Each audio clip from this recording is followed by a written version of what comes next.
Hari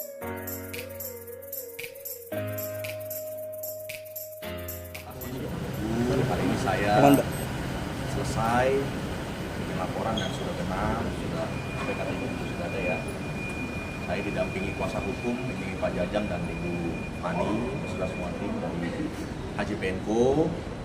Intinya laporan hari ini sudah berjalan dengan baik dan diterima dengan baik. Dan terkait unsur-unsur pasalnya juga semua sudah memenuhi unsur.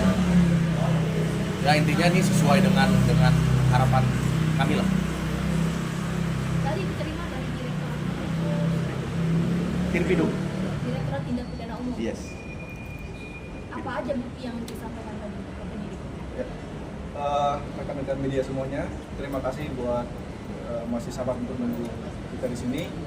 Kami juga mau mengucapkan terima kasih kepada rekan-rekan di Gedung Mabes Polri karena sudah menerima laporan kami dengan baik. Semua yang sudah kita sampaikan diterima oleh kawan-kawan dengan baik dan hari ini laporannya sudah kami terima. Ini tinggal bukti laporannya. Ini bang, kanan bang. Ya. Boleh kiri Pak? Cukup ya? Oke. Cukup ya? Ya. Hari ini kami menyampaikan beberapa bukti yang menjadi dasar laporan kami. Pertama ada bukti video diskusi live ketika ada membahas tentang hak cipta. Kemudian ada bukti-bukti chat di pesan WhatsApp juga. Kemudian bukti-bukti lain seperti ada pernyataan dari komunitas-komunitas dari marga keluarga juga sudah mengeluarkan statement bahwa mereka sangat mengecam keras, tidak menerima dengan pernyataan yang sangat melecehkan tersebut. Apalagi yang melakukannya adalah public figure yang semua orang tahu, yang seharusnya memberikan teladan yang baik kepada masyarakat. Apalagi beliau terlapor adalah seorang anggota dewan, di mana terikat juga dengan kode etik anggota dewan. Nah, hari ini kami terima kasih, laporan kami sudah diterima, dan satu lagi saya mau tegaskan kepada semuanya bahwa di Republik ini tidak seorang pun yang kebal hukum, tidak seorang pun yang boleh menghina apalagi melecehkan terkait dengan suku dan ras orang lain. Karena itu adalah menyangkut harga diri dan kehormatan seseorang. Jadi kami dengan resmi hari ini melaporkan saudara Ade kepada Barreskrim Mabes Polri melalui Dirtipidum. Demikian. Pasalnya apa, Bang? Bang, perjelas Bang, pasal yang disangkakan Bang. Pasal yang disangkakan ada pasal 156 KUHP, kemudian dan atau pasal 315 KUHP, dan atau pasal 310 KUHP, dan atau pasal 16 junto pasal 4 huruf B Undang-Undang RI nomor 40 tahun 2008 tentang penghapusan diskriminasi ras dan etnis. Nah, ini sudah laporan kita sudah masuk dan sudah keluar laporannya. Demikian teman-teman semuanya. Terima kasih. Bang Ray sebelumnya sudah sempat menegur dari pihak Mas Ahmad Dhani nggak sih? Belum. Dan tidak. Dan tidak ada jawaban sama sekali Nah, tanggapan. saya juga nggak reach beliau. Jadi memang ya saya yakin Ahmad Dhani sudah melihat ramai di sosial media kan. Kalau misalnya memang beliau itu memang rendah hati dan punya niat baik, harusnya bisa reach saya juga kan, sudah tahu saya juga gitu. Tapi sejauh ini belum ada. Jadi biarlah segala sesuatu ini bergulir proses hukum secara hukum gitu. Mas, kalau ada permintaan maaf nanti apakah laporan akan dicabut? Belum tahu saya. Tapi dari Mas sendiri sama keluarga apa sebenarnya yang diinginkan, apakah permintaan maaf atau seperti apa? Intinya gini, ingin teman-teman sampaikan semuanya. Kenapa kami harus melangkahkan, kenapa Bung Ryan harus melangkah ke Barreskrim Mabes Polri? Karena ini bukan hanya menyangkut pribadi, tapi ini menyangkut bahwa ada kehormatan yang dijaga, yaitu marga. Nah, keluarga juga. Permintaan maaf itu bukan berarti pidana seseorang sudah hilang. Semua teman-teman sudah tahu. Jadi biarkan ini berproses dengan baik pihak yang berwenang, nanti ada panggilan biar dijalani saja. Jadi kami berharap bahwa dalam proses ini juga diharapkan sangat objektif, tidak boleh nama satu orang pun yang kebal hukum tidak diproses. Jadi melalui proses yang sudah kami lewati hari ini, kami minta juga kepada teman-teman di sini untuk segera menindaklanjuti laporan kami. Demikian.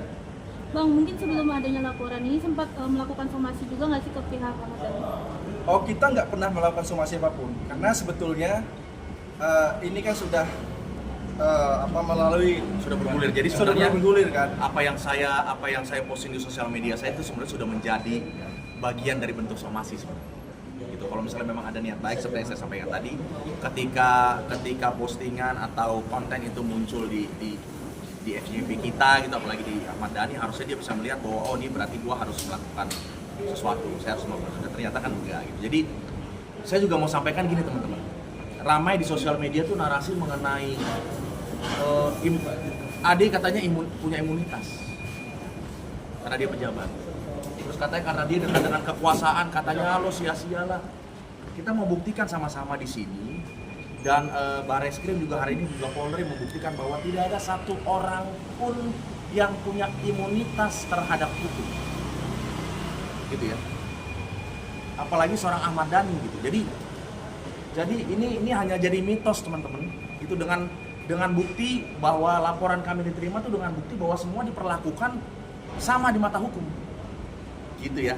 Jadi ketika terjadi pelanggaran hukum gitu dan ketika dilaporkan diterima dengan baik, artinya semua sama di mata hukum. Jadi teman-teman, kita nikmati proses inilah gitu. Jadi bentuk apa yang kita sampaikan adalah Mas Dhani juga harus berjiwa besar menerima proses ini gitu. Dan jangan lagi, dengan penuh kerendahan hati ya teman-teman, jangan lagi punya arogansi untuk meremehkan orang lain. Gitu ya, karena kita semua sama di mata hukum. Jadi ya khususnya etnis, buat kami keluarga besar Pono itu bukan hanya Ryan ya, tapi semua keluarga saya di kampung, bahkan yang tersebar seluruh dunia. Dan bukan hanya Pono, tapi secara umum semua Indonesia Timur yang memiliki marga. Dan bukan hanya Indonesia Timur, tapi secara umum orang Indonesia yang memiliki marga. Ada orang Sumatera di situ, ada orang Batak di situ, ada orang Padang di situ, ada orang Kalimantan di situ. Semua mengerti bahwa marwah dan martabat kehormatan sebuah marga itu gimana. Dan yang paling penting begini, saya mau sampaikan nih, kalau kasus ini memang sampai di permukaan dan mungkin Presiden kita, Bapak Presiden Prabowo bisa lihat dan bisa memantau kasus ini, saya cuma mau bilang gini. Hari ini kita memiliki presiden kebanggaan kita, Bapak Prabowo, yang setengah darahnya itu adalah darah Indonesia Timur. Ibu Bapak Presiden Prabowo itu adalah seorang Manado, Sulawesi Utara, yang memiliki marganya itu Sigar. Jadi dengan penuh rasa hormat, saya yakin dan percaya Pak Prabowo itu sangat paham dan mengerti arti marwah kehormatan sebuah marga. Gitu. Jadi ini udah nggak bisa lari kemana-mana, substansi sudah jelas, gitu ya. Jadi mari kita hadapi secara gentleman. Kan Mas Dhani bilang kemarin kan di diskusi, saya ini bukan orang yang wise, saya ini orang yang menghadapi segala sesuatu itu radikal. Gitu kan. Yuk, mari kita genapi keradikalan ini. Gitu ya. Kami juga radikal, tapi radikal secara hukum ya, teman-teman ya. Kami bukan orang radikal yang nggak tahu aturan, bukan orang radikal yang sok jagoan, sok punya power, tapi radikal kami semata-mata mengandalkan hukum. Ya, itu Bang, waktu itu kan pernah dianggap clear ya, Bang? ya. Kan laporan sudah diterima, tindak lanjut dari Polri, apakah melayangkan pelapor, mengajukan pelapor saksi dari pelapor untuk diperiksa? Ya nanti itu Tadi ada tuh. Siap, itu tentu proses itu kan harus dijalani sama oleh Barreskrim Polri. Pasti nanti ada saksi dari pelapor, nanti juga saksi dan pelapor, itu kan pasti akan diperiksa semua. Kalau teman-teman melihat bahwa dalam kejadian perkara itu kan banyak yang hadir itu kan mengetahui, bahkan dari saudaranya dari Bung Ryan juga kan ada di situ di tempat juga. Jadi nanti kemungkinan akan diperiksa juga sebagai saksi. Nah, karena menyaksikan langsung peristiwa tersebut. kemarin waktu itu bukannya pernah bilang di posting aja kalau chat udah clear karena dia udah minta maaf. Iya. Itu tapi tadi kata Bang Roy dimasukin juga. Enggak, jadi gini. Chat itu kan sebenarnya adalah bukti runutan bahwa narasi Ryan porno itu ada gitu sebenarnya. Jadi kalau urusan chat sebenarnya sudah clear. Karena Mas Dhani sudah juga minta maaf, ya gue minta maaf lah, yang penting lo datang walaupun ketulusan dalam permintaan maaf itu tidak terlihat gitu ya, karena kan yang penting supaya saya datang aja gitu, jadi nggak tulus. Jadi sebenarnya tapi biar bagaimanapun itu sudah clear, karena saya juga gentleman bahwa saya belas oke, artinya saya juga oke sudah memaafkan dan oke akan datang. Tapi yang menjadi substansi yang paling utama adalah ketika bercandaan itu, yang meremehkan itu kemudian dilakukan lagi di dalam debat, di mana debat itu terbuka secara umum ya, disaksikan oleh semua khalayak live gitu. Itu teman-teman. Jadi teman-teman jangan mislead ya, jangan ada komen-komen yang bilang Ryan lo kemarin lo udah maafin, sekarang tiba-tiba lo lapor. Enggak, saya gentleman gitu ya. Gitu Terkait dengan pertanyaan Masnya tadi, itu kan justru sebagai juga sudah memang pada saat itu disangsi, kemudian akhirnya diulangi kembali. Nah itu justru mengaminkan apa tindakan dari Mas Adi yang terhormat. Pada saat ini kan beliau adalah anggota dewan. Nah itu termasuk pengantar lah dari rumusan kejadian yang ada, kronologi yang seperti apa.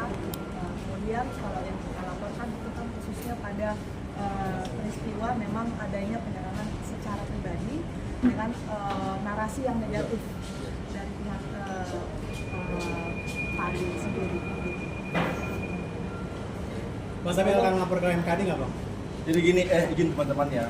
Sebetulnya kedatangan hari ini juga meresponi tantangan sebetulnya ini, ya kan? Kalau teman-teman melihat di sosial media kan beliau nantang nih, ya sudah laporkan saja. Ya hari ini kami terima tantangan itu toh. Kami nggak takut intinya. Nah terkait dengan KMKD, tentu kami akan melangkah ke MKD karena ini berkaitan dengan seorang jabatan publik yang seharusnya juga menjaga namanya etika, attitude, tapi tidak dilaksanakan baik. Oleh sebab itu kami juga rencananya besok, kemungkinan besok pukul 10 akan merapat ke Senayan. Kami akan membuat surat pengaduan juga ke MKD agar saudara hari ini diproses sesuai jabatan dia. Demikian ya. Ya. Kalau seandainya Ahmad Dhani mau bersikap baik gitu, menghakimi dan meminta maaf secara langsung, apakah laporannya akan tetap dilanjutkan? Kayaknya udah terlambat ya. Kayaknya sudah terlambat karena kita sudah panggil lapor. Tapi lagi-lagi ya seperti yang kita ulang-ulang terus bahwa kita hanya merespon apa yang menjadi permintaan dari Mas Dhani. Kalau ada kesalahan, ada pelanggaran, lapor lah. Dan terbukti di semua bukti konten di mana Mas Dhani diwawancara, beliau nggak takut kok. Jadi ya kita tunggu aja prosesnya bersama, dan saya sih lebih mau menginfokan sama teman-teman ya, entah buzzer atau siapapun gitu ya, yang bilang bahwa seorang anggota dewan itu punya power, sebenarnya salah konsep itu. Justru semakin pangkat, semakin jabatan orang semakin tinggi, justru perilaku mereka semakin terbatas dalam tanda kutip. Mereka harus semakin mengontrol diri, ya, menjaga lisan, menjaga harga diri, dan menjaga marwah dari institusi-institusi masing-masing. Jadi sebenarnya ini menyedihkan teman-teman kalau teman-teman mau menyikapi, karena gini, kita hidup itu santai boleh tapi main-main jangan, kan gitu. Jadi ini menyedihkan. Jadi saya bertanya, lebih baik Mas Dhani ini memutuskan mau jadi anggota dewan atau mau jadi musisi. Kalau beliau tidak mampu menjalankan kedua entitas ini secara bersamaan gitu, dengan etika-etika yang harus dijunjung gitu, lebih baik memilih salah satu. Oke, saya kira cukup ya teman-teman ya. Oke, Terima kasih semuanya ya. Makasih.